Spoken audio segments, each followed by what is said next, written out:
Of course, in fact, we talked the sanitation for about now 2 days. The purpose of this talking and also this seminar is to really achieve the target 6.2 of the SDG goals, sanitation for all. This for all means that the sanitation does not only mean either the centralized wastewater treatment plants or the decentralized, or we call it non-sewer sanitation system. It should be a combination of both. For example, here we really mention this non-sewer sanitation, but in fact, the centralized wastewater treatment plant has a much higher treatment ratio, which I can show you later. But here I just want to say that from most of the government, they really prefer the centralized wastewater treatment plant because we don't know, maybe it provides them a good chance to show the big investment, very nice, treatment plant, and a chance to cut the ribbons, So, but also there are many challenges on the non-sewer system. For example, how to really make this large-scale fecal sludge management sustainable. Because for ADB side, we have a lot of investment, but you can see mainly is for the sewerage and wastewater treatment plant. And also the sanitation non-sewer part for us, most are focused on the like this pilot, small scale. So how to make this large scale works? Next, please. I don't know, suddenly it doesn't work again. Yeah, why it's important, as I said, in fact, the centralized wastewater has a much higher pollution removal rate. It can be 90 to 80%. And then if it's really very well managed, it can be more than 80%. The non-sewer treatment removal would only be 20 to 30%.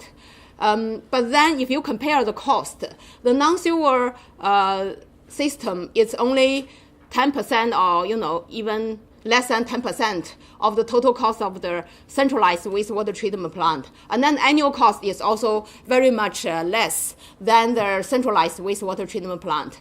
So the best way for a city is to combine both sewer system and non-sewer system, and also to develop a long-term plan, because this non-sewer system, in fact, is the best viable solution for the like this floating settlement and also the low density area. Based on our experience, if the density is less than 2,000 people per square kilometer, then the non-sewer system can be considered. And if the density is more than 10,000 people per square kilometer, definitely you should go sewer system, because it's not possible to do the non-sewer system in such a high density area. But however, as this non-sewer system, in fact, serves the most of our Asian population, there's no very clear or standard operation or management system, and there's no clear data collection either. And then even we do the centralized wastewater treatment plant, if there's not enough collection pipes to do the collection, then it's still wasted, because no sewage will be sent to the wastewater treatment plant. So today here, I want to share with you the 3 cases, in fact, I have mentioned yesterday, we have done on this large-scale fecal sludge management to really show you what makes the key factor that the large-scale non-sewer system, mainly the fecal sludge management system, would work. The 3 cases are Jakarta from Indonesia, Malaysia as a whole country, and Metro Manila in Philippines. And Jakarta, this is this Jakarta sanitation service chain for fecal sludge management. You can see the population who use sanitation, the non-sewer system, in fact, is very high. It's 8.4 million. It's more than 70%. And then the emptying and the transportation system, in fact, is also quite developed. There are more than 30 trucks, and also more than 300 trucks from the private sector. And they also built this fecal sludge treatment plant with a capacity of 900 cubic meters per day. Of course, the disposal of use this sludge mainly now is still landfill, but there is some study to use it as fertilizer, but you know there's no national standard to do that. For the Jakarta case, in fact, there is a very good progress which happened from 2015. After this dislodge operation, it was moved from the government to this province wind companies, PDPAO, and also the private sectors. Before 2015, the annual dislodge volume is about 53,000 cubic meter. And after that, you can see there's a very clear, okay, this pointing doesn't work. There's a very clear increase, you see, from 2015. And also the household served, there's also an increase. The blue chart is showing the number of the household is increasing annually. And all this increase and also the good change, in fact, are brought by a lot of campaign and also a lot of donors. I understand it's ISDB, World Bank, and also ADBI. We are really working together to help this change. And they have a very good scheduled dislodging service, which really helps the people to arrange their dislodging for their septic tanks. And also the promoting of the dislodging, the awareness campaign has been done pretty well. And government also put quite a lot of money for the dislodging investment. And basically, we can see that in Jakarta, there's a good movement. However, even that, the service rate is pretty low. At the moment, it's only 3%. If you see the household, in fact, is just about 60,000 household. It's not really a very big deal compared to the population of more than 8 million. And that's also because the government's aim is to cover 85% of the city by sewers till 2050. In fact, Christopher is here. Do you think it's a very realistic objective? I think it's really very challenging. But this is most government thinking. They think they can achieve that. But in fact, it's very, very difficult. The second case is about Malaysia. In fact, Malaysia is so far has the largest record of the septic tank management. And also, the nationwide, there are more than 6 million population using the non-sewered system. And for this management and the dislodging, emptying, around 600 trucks owned by IWK, and also many private sector operators, they also own their vacuum trucks. And for the treatment plant, they have 29 sludge treatment facilities. We have Ida here. I think you are an expert to really say if it's correct. And also the disposal still mainly go to the landfills. In the Malaysian case, the most interesting thing is, in fact, from the long history, they have set up this dislodging management mechanism, and they keep on doing a lot of changes. But the main change basically is from 1990. I don't know why this pointing doesn't work. Okay. From 1990, in fact, most of the septic tanks really got regular dislodging based on their mandatory requirement of their septic management. And then they also kept a very good record for all the septic tanks. However, during about 2007, there's a change on the both regulatory and also their management. IWK is not doing any dislodging, but it gives this business to the private sector. So before 2008, dislodging was mandatory and also it's scheduled. But after that, it's arranged based on the demand. So then let's see what happened. You can see there's a huge drop. after 2000, around 2008.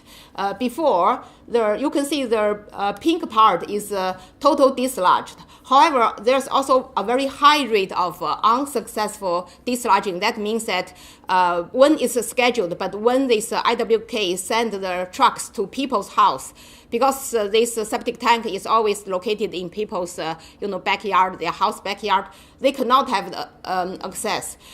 We consider maybe that's the reason why the government want to change it from this mandatory to the demand-driven. Since they have such high unsuccessful dislodging experience, they may consider, okay, maybe give to private sector and then they can operate it in a more efficient way. But however, in fact, after that, there's such decrease of the dislodging number from 2008. So also, in fact, we will think, okay, many people has really enjoyed this mandatory and scheduled dislodging from 1990s. They should really be used to arrange that. So if there's no mandatory and scheduled, they should have their demand automatically. No, it's not the case. You can see from 2008, there's also a drop of this demanding. So people don't really, people are not so aware of their septic tanks when they need to really schedule their dislodging. So all this we can see that even you have implemented mandate for a long time, still the mandate of the dislodging is a must. Otherwise, it doesn't really, continue. So, and what we can say from this Malaysian case is very good record of this fecal sludge management was kept as a mandatory and also scheduled one by 2008. However, the business was shrinking from 2008, and then from demand side is also shrinking. And then after that, the record is not maintained so well as well. And then the the Manila case in Philippines, that's also a very good case. So far, Manila has the most population use non-sewer system is about 90% of the total Manila population. And in fact, it's mainly operated by the private sectors as a subcontractor of the government. And they also have this fecal sludge treatment plant. You can see there are two with enough capacity, around 1,000 cubic meter per day. And also the final disposal is landfill too. You can see the Manila case, there is a quite a steady increase year by year, both on this fecal sludge treated volumes and also the household numbers served by the dislodging activities. And then the good thing for Manila is that the government has a strong ownership. It's also a mandate. In many districts, the government requires the updating of any your certificate of your land or your house. You need to get the CO of this septic tank dislodged to show that you have get it done regularly. And also, the private sector is subcontracted by the government, and then they get the payment from the government after they have done the service for the household. So this is a good partnership among the government and the private sector. So the Manila case is this dislodging business is a very self-sustained. Although coverage is high, although the coverage is 34%, there's a big potential to really grow very high. And then the partnership is still continuing and is a scheduled service. And then from our ADB side, always, as I said, fecal sludge is a very small investment, and all the proposals are initiated mainly by their donors, by NGOs, but not by the government, because it's not their priority, because they always think the large scale of wastewater treatment plant. And then lessons learned from us is, local government doesn't have the political will, and then the technology side is always, something they need to consider.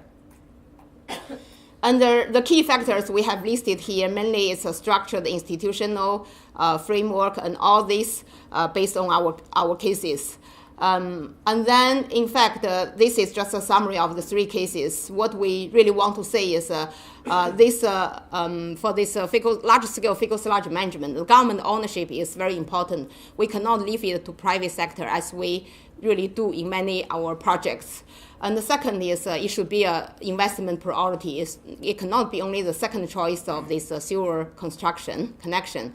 And then it should be mandate. And then the charge, in fact, just as many colleagues mentioned, it should not be collected every emptying. It should be paid by the government by some way. So that's our message is no matter how poor the existing sanitation situation is, there is a way to improve. So thank you very much.